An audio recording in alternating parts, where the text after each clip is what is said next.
Parenting is hard. Few of us feel up to the task. The world is shifting, quickly and dramatically. All of us feel the changes affecting our families. The stress and pressure can be intense. We are here to help sort the good and the bad, provide insight, and bring hope. Welcome to Brilliantly Brave Parenting. We're so glad you stopped by. Hi, I'm Pastor Brad Mathias, and I want to welcome you to Brilliantly Brave Parenting. Don't be laughing. I'm laughing. I haven't done anything yet. You did that on the exhale, so you, yeah, never mind. Anyway, I'm Robert, and we're so glad that you're joining us today. Brad? You know, you criticize me all the time. It's not a criticism. It hurts. Well, I'm sorry. I think that you would know me better by now and know that that's just part of my love language. That's your love language? Yeah, to beat on people? Yeah, I understand. Well, you know, Robert, you and I have been doing things like this for over a decade. Mm-hmm. And as fathers and now grandfathers, we've had a variety of experiences.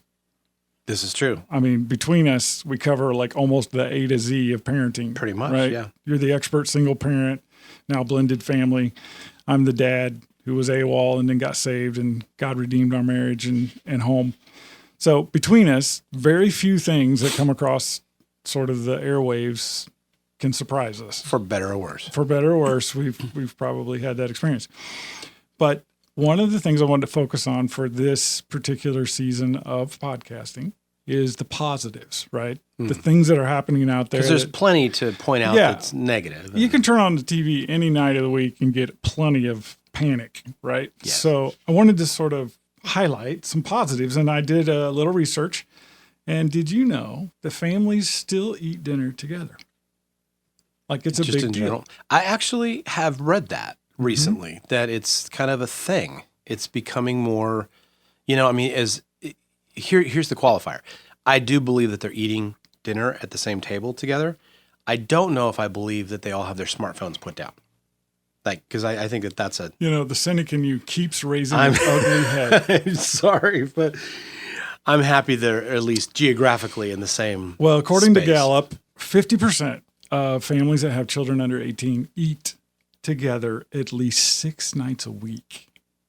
50% eat 50%, together. according to Gallup. You think those are parents sort of fudging the facts a little? I think this might be from 1969. It says Your birth year. 2013. I will put the source and the link up on the website. That's crazy, actually, but it makes me feel incredibly guilty because I'm not one of those people.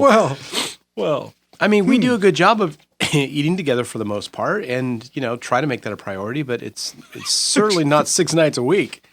I was thinking that myself. I'm like, wow, my kids are grown and left, and I don't think we ever hit 6 times a week. But I think we might have done 4. Yeah, pretty consistently. And if you count, pizza out as a dinner together, then maybe. You know what? I bet that's why. It's like the Pizza Hut factor. It's the going out to eat, less people cooking at home. Okay. All right, we need to move on.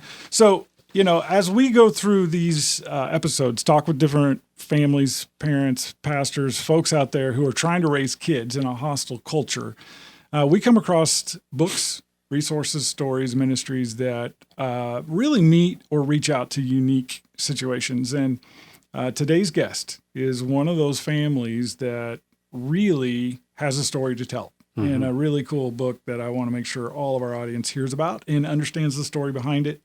I want to welcome Stacey Gagnon to our podcast. Welcome. Well, thank you so much for having me. Stacey, we know that we've read your sort of press materials and sort of have an idea about where you're coming from, what you've been through. I have a lot of really interesting questions I want to ask you, but for our audience, if you could give us just the 1-minute cliff notes, why did you write a book called Cowboy Joel in the Wild Wild West?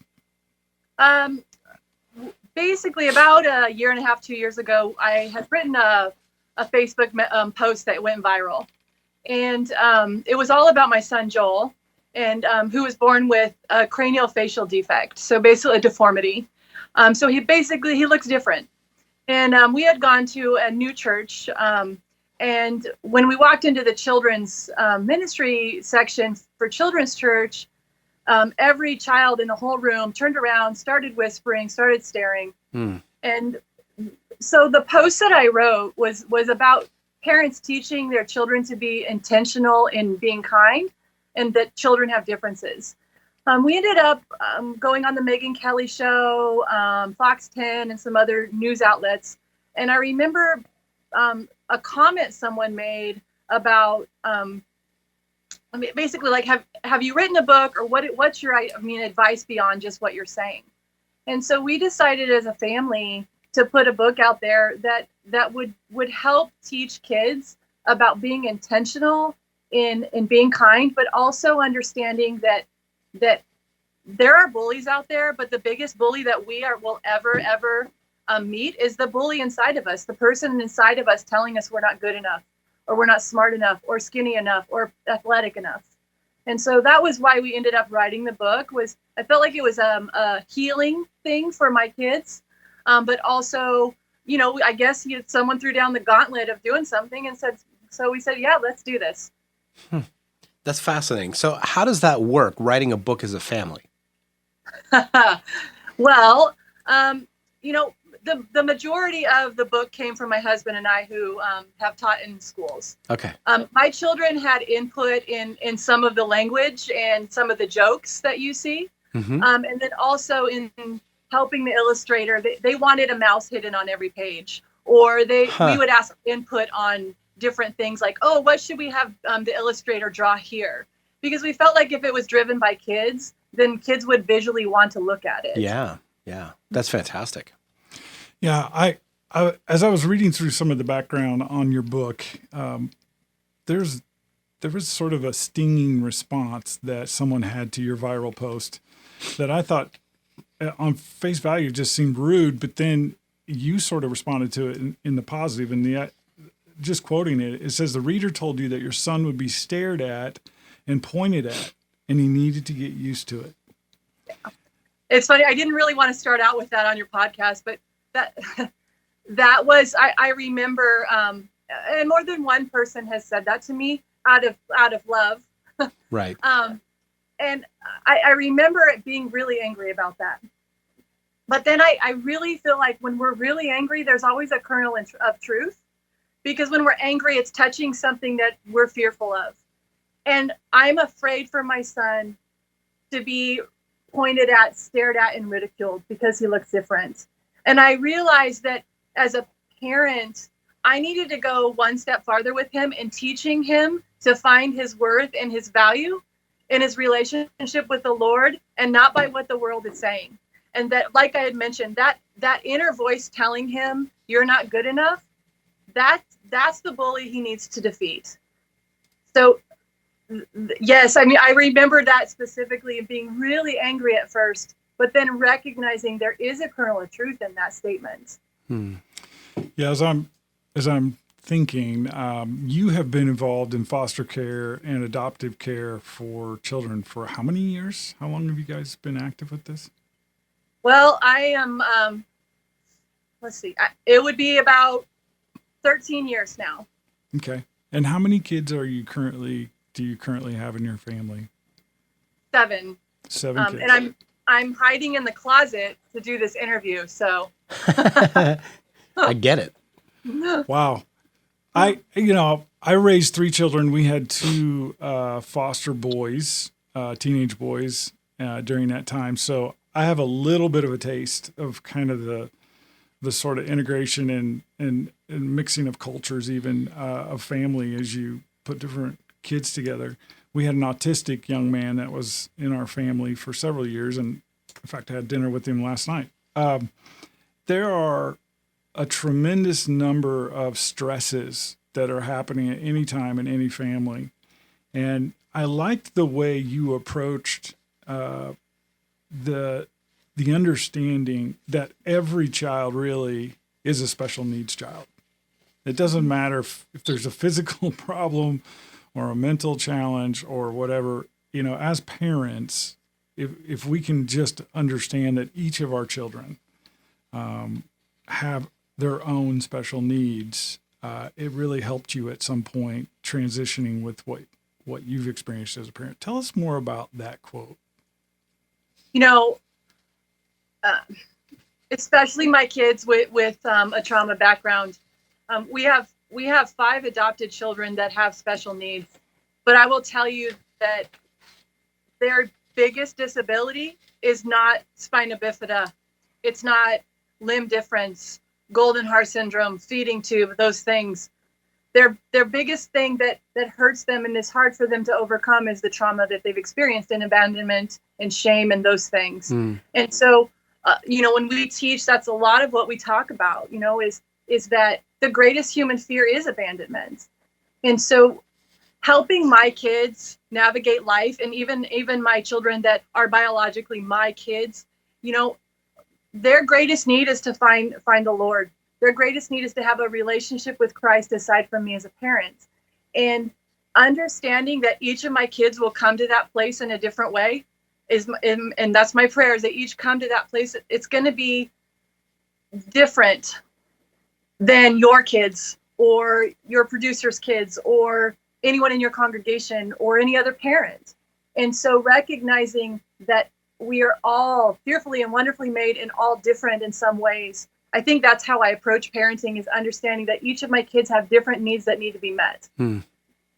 Yeah, one of the things that you said is that foster kids or adoptive kids are not placed in families to meet the family's need. They actually need to be a part of a family. You need to actually build the family around them. And I don't remember exactly how you quoted that, but I thought that was a really important distinction, because a lot of Westerners, or Americans in particular, we can be consumer driven. So we're sort of like, we have a lack.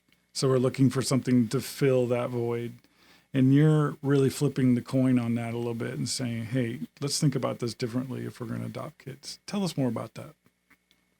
What some of the statements that I've made that a lot of people, especially in the adoption foster world, don't like to hear, is that we are not the first choice for our children. God intended for children to be raised by their mother and their father biologically. They are in the womb and they understand and they know their mother because God knit them in her inmost being. And so even if I receive a newborn fresh from the womb and adopt them, there's still abandonment and there's still brokenness in that. And so a lot of what I feel like needs to be understood in adoption and foster care is that my family needs to mold around the child. The child was not meant to finish a piece off for me. The child can't be my need to be fulfilled. And so the most successful adoptions that I see are when we recognize that adoption started from a brokenness, and there's grief in that. There's deep grief in that. And coming along and molding around the child to start meeting their needs and start healing what began as something very broken. So I'm not the first choice but I'm the best option. Yeah, that's really well put. And I get why people would they don't want to hear that, but I think you're exactly right. I have a question coming from, there's a lot of marriages that break up because of, I'm not going to say because of special needs, but because in their life, they're the challenge of raising kids that have special needs can wreak some havoc on the relationship between, statistically speaking. So you guys have taken on a heroic approach in bringing so much, like accepting that responsibility of parenting special needs kids. How do you and your husband keep a dynamic internally that is constructive? And obviously you have figured something out between you and your husband that, I'm sure there are challenges, but what would you say is kind of the secret sauce to you guys being able to do this together so successfully? We always say that whoever leaves gets all the kids. I love that. That's effective. Yeah. Wow. No, I will tell you that for both of us, like, communication is everything. We spend a lot of time talking and spending time together. I did marry my best friend. And so our kids come second to our marriage because we cannot regulate our children who are dysregulated if we are not regulated ourselves, especially as a couple. And so when we're struggling or something together, we understand that we at that time have to, in the airplane, when you get the mask, we need to put the mask on ourselves before we're dealing with our kids.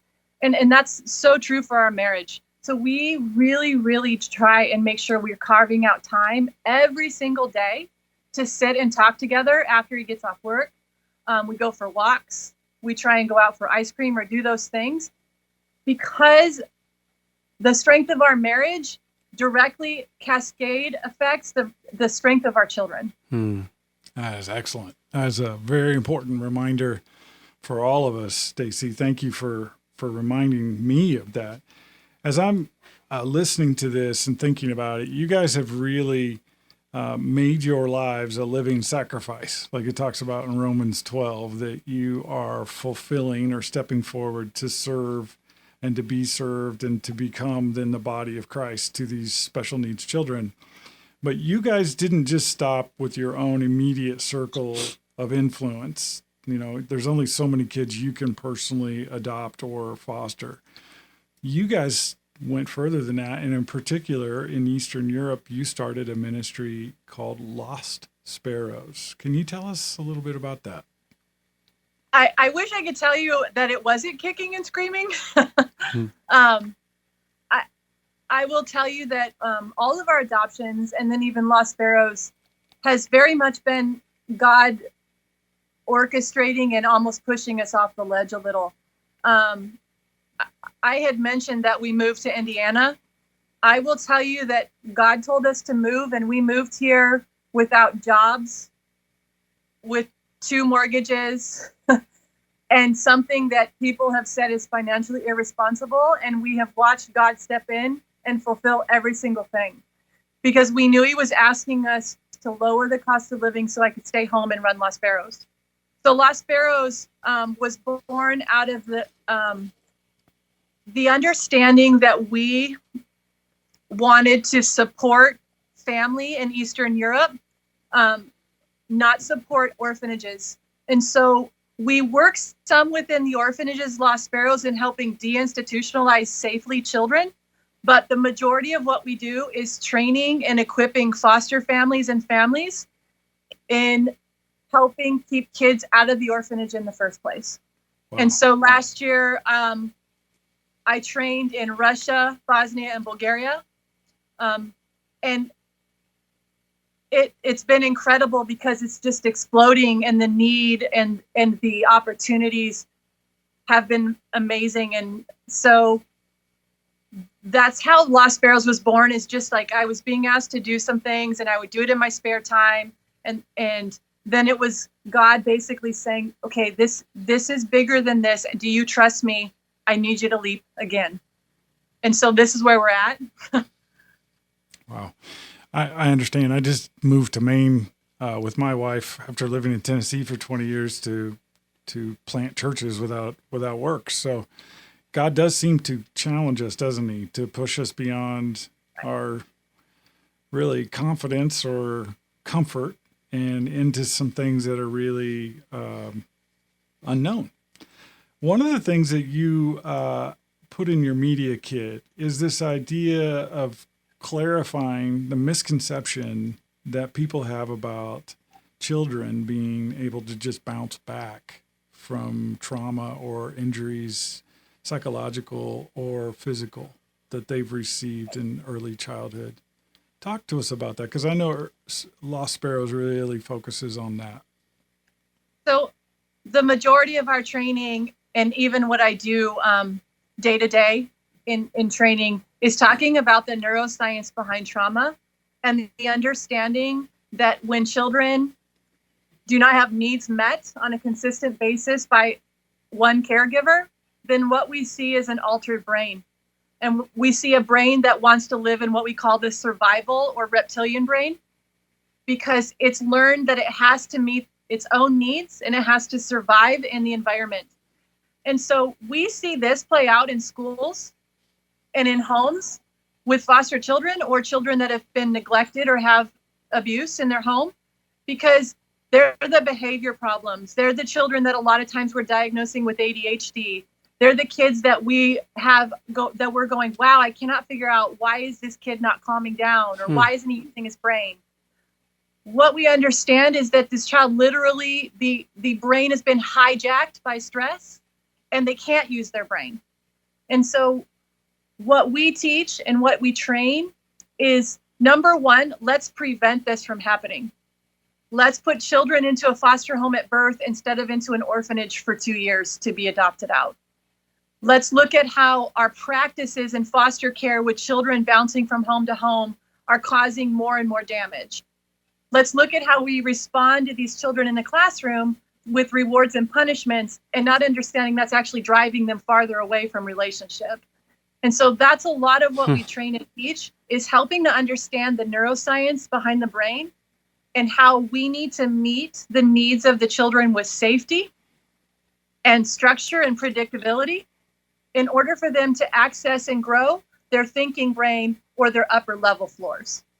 You know, that's fascinating. I know a couple of years ago, there was a sensational news story about families adopting Russian kids who had trauma, and they sent them back, and it really offended the Russian culture and nation at that time. And it just sort of highlighted that there are people who are adopting kids who have no idea what they're getting into, and they sort of have no understanding of the needs that they're really going to have to try and meet as a family. What advice would you give someone who's really feeling led to adopt children, but really don't know where to start? Where would you recommend they start?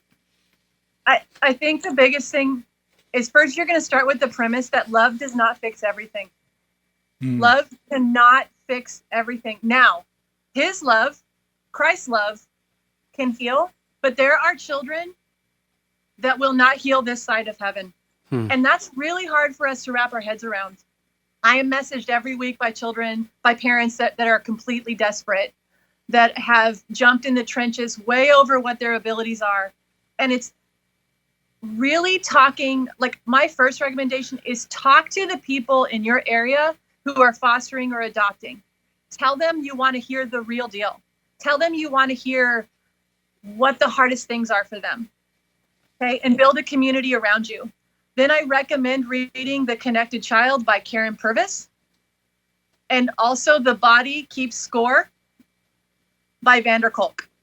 Both of those, Karen Purvis is really great and very basic in just really understanding and explaining the brain. Vander Kolk is more heavy science, but it truly, truly helps you understand the science behind what is going on in the brain of this child so that you can actually help and reach them. I don't ever feel it's hopeless. I just feel like you have to go into this understanding it's going to probably be the hardest thing you've ever done. And defining your expectations will help you be more successful at making progress, I would think. Yep. And you can't do this alone. You cannot do this alone. And at the end of the day, when I'm dealing with the most dysregulated kids, I'm looking to the parent, because you're the one regulating that child. So you also need to be dealing with all your own traumas, because when we talk about adoption, and the scarier, the harder the child's behaviors are, the more they're going to trigger the deepest, darkest stuff you have. That's why it's so imperative that you are really, really regulated and stable where you're at, and really into the word and firm on your foundation, because they're going to rock you.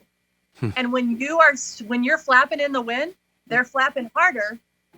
So it's, all those things. And that's how you build a village around you that's going to help you be firm and see truth in what's happening. Because if not, you're alone, and it's just, it's a snowball. Yeah, that was a mouthful. Yeah, that's powerful. As a pastor. Sorry, and I unpacked a lot there. Yeah, that's fantastic. And as a pastor, I've seen it. I've been on the side where the parents have done something heroic. They've stepped out, they've adopted children or brought in foster kids, and it has wrecked their family. and they're questioning God. They're saying, well, I did this for God, and he, these terrible things have happened in my home. Was I crazy? Did I, what? So really, these issues are sort of become then cracks in their faith, often in the marriage itself. So I really appreciate you not only having the courage to say that, but then also to offer a place for people to go who need help with that. I will say this, and this is something I will tell you I've been learning in the last month. We live in a culture where we want the American dream, and Christ called us to pick up the cross. Mm-hmm. And it's really easy to pick up a cross that I pick out.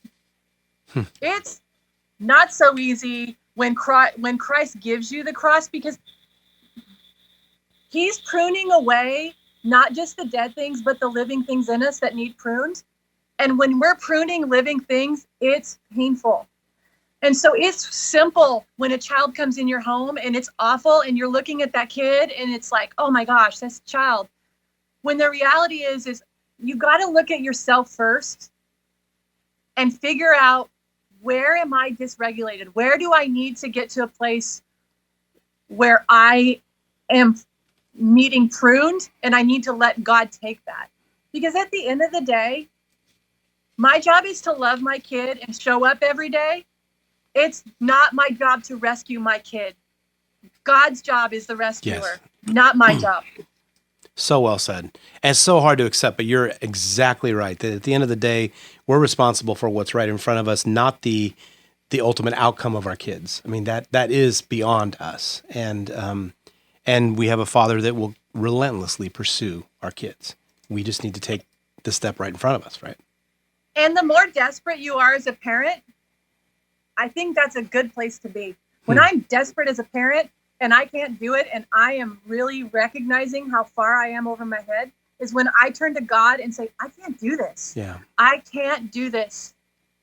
And it's pretty amazing because God steps in and, wow, I should have done that a long time ago. Yeah. Yeah, it's always the last resort when it should be the first step, right? Well, we are out of time. Producer's giving me the sign. How would people get a hold of you? How could they reach you? Do you have a website that they could find? So I have a blog called Ransom for Israel. It's on ransomforisrael.com. And then also I'm on Facebook. I write a lot and I post a lot under Stacey Gagnon, Gagnon. And then also Los Barros. We are gearing up to head back to Eastern Europe. I'll be back in January and then also again in the spring. And we always can use prayer and support. Yeah. Well, thank you for being a guest today on Brilliantly Brave Parenting. And we want to thank you for sharing your story with us and inspiring and just a tremendous number of parents to follow well in your footsteps. Robert, do you have anything? No, I'm just so grateful. Very practical advice and very, I love your boldness and your frankness in dealing with these things, because a lot of times when we talk about special needs and fostering, we do step so gingerly, and there are reasons that to do that you would fear, that you want to kind of control outcomes. But I love the spirit that you approach this with, and just call them things for what they are, and just have so much admiration and respect for you. So thank you for taking time today. Thank you both, and God bless. God bless.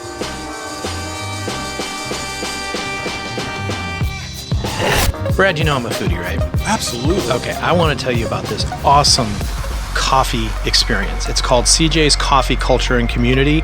It is a faith-run coffee culture, and the thing that's really cool about this is that they roast their own beans, they have delicious coffees, and they have 2 brick and mortar, so 2 coffee bars, as well as a virtual location at cjscoffeecafe.com. Here's the cool thing. They ship their beans, they ship their coffee anywhere in the world, so you don't just have to be in Texas to enjoy it. CJ's Coffee Culture and Community. Awesome. Well, you don't get more direct than that. Amazing. She got right to it. Right to it, no nonsense, very frank, and I it's so refreshing, because like I said, it's we tiptoe around this so much, and because there's such a need for people to foster care in our country right now, I mean, it's a big issue. In Tennessee, our church has been involved in a big initiative to try to get people to sign up because there's just not a lot of people willing to do it, you know? And a lot of times people approach it from this like, oh, it's going to be great, you get a chance to this, and it is. It's rewarding and it's beautiful. But I love the fact that she's telling you this is going to be rewarding and it's going to be beautiful, but it's going to be so freaking hard. Yeah. I mean, and the idea of taking up your cross, not the cross that you choose, but the cross that's given to you. I mean, it's just count the cost, you know. I am seriously so inspired by her. Well, you know, I was writing down like crazy all these quotes because she was just going. And it was clear to me that she's really lived it. Oh, yeah. You know, this isn't theory. It's not just, you know, a whim. Like some people are just like impulsive, like I'm going to do something. You can tell when it's authentic because it's like everything about her, it's just one click below the surface. You can tell at any given moment if you gave her like, talk about this, she could just go on it because it's like it's in her, she's living it right now. She said something really powerful and something that I recognize to be true whether you've adopted kids or not. I mean, if you have kids, she said this. She said, the scarier and harder your kids are, the more they trigger the wounds in you, the issues that are unresolved in you. And unless you're grounded and stable and in a community of faith and in the Word of God regularly, you risk sort of re-injuring yourself. Yeah, that's so true. And I have seen that. I've seen that in my own home, and I've seen that in my own life, and I've seen it in lots and lots of parishioners that I've been a pastor to, that when your kids really get out there and really push your buttons, you've got to be stable. Yeah. You've got to have something more than just an emotional reserve. Right. And you've got to realize that the outcome is not yours to worry about. Like, the more we get triggered, the more it's like I'll just speak from my personal experience. I want to get in there and fix and adapt and whatever. And there's only so much you can do. And then there's the part that our kids need to figure some of this stuff out between them and God. And it's, you know.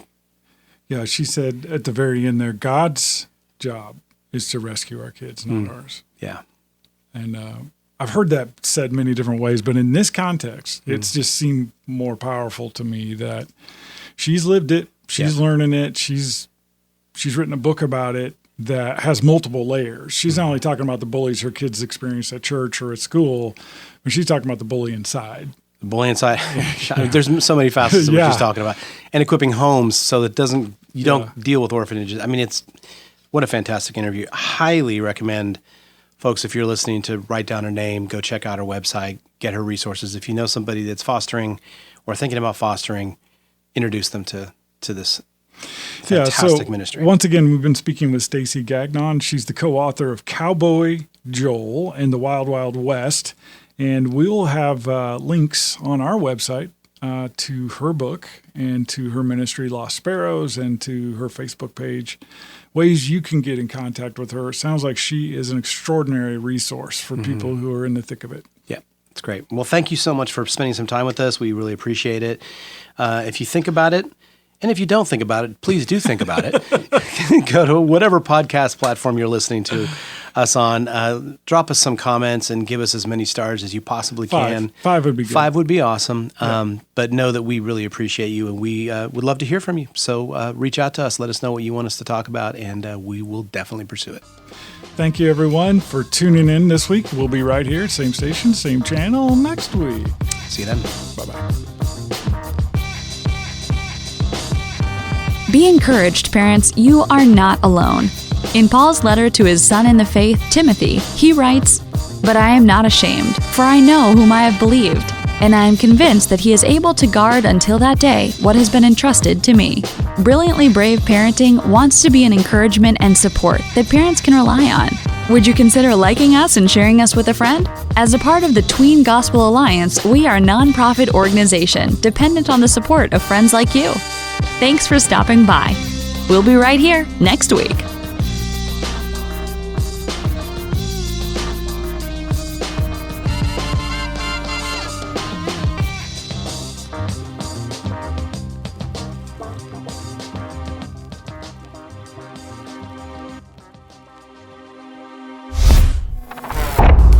Hey, Robert, we've got some new stuff in the web store. Tell me about it, Brad. It's our very own swag. Really? Absolutely. Brilliantly Brave now has its own line of caps, cups, T-shirts? clothing. Yeah, everything, man. We got swag. Dog sweaters? I don't know about the dog sweaters yet, but we can work on it. Okay.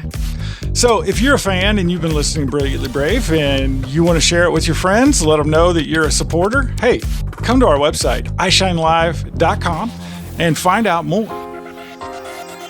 We are excited to announce the Storms of Life study, Living Beyond Stressed Out and Overwhelmed. It's a great subtitle, Living Beyond Stressed Out and Overwhelmed. Yeah, I mean, at this point, we know that students are stressed. And for parents and pastors, it's important to know what are the top 3 things that are really on the minds of our kids. So, Brad, walk us through what they can expect from the Storms of Life. This is an 8-week study. It has video insights. It has presentations from an actual youth retreat with junior high and high school students. These kids are going to learn about how their faith can help them fight back the stress that they're living with every day at school. Check it out on ishinelive.com.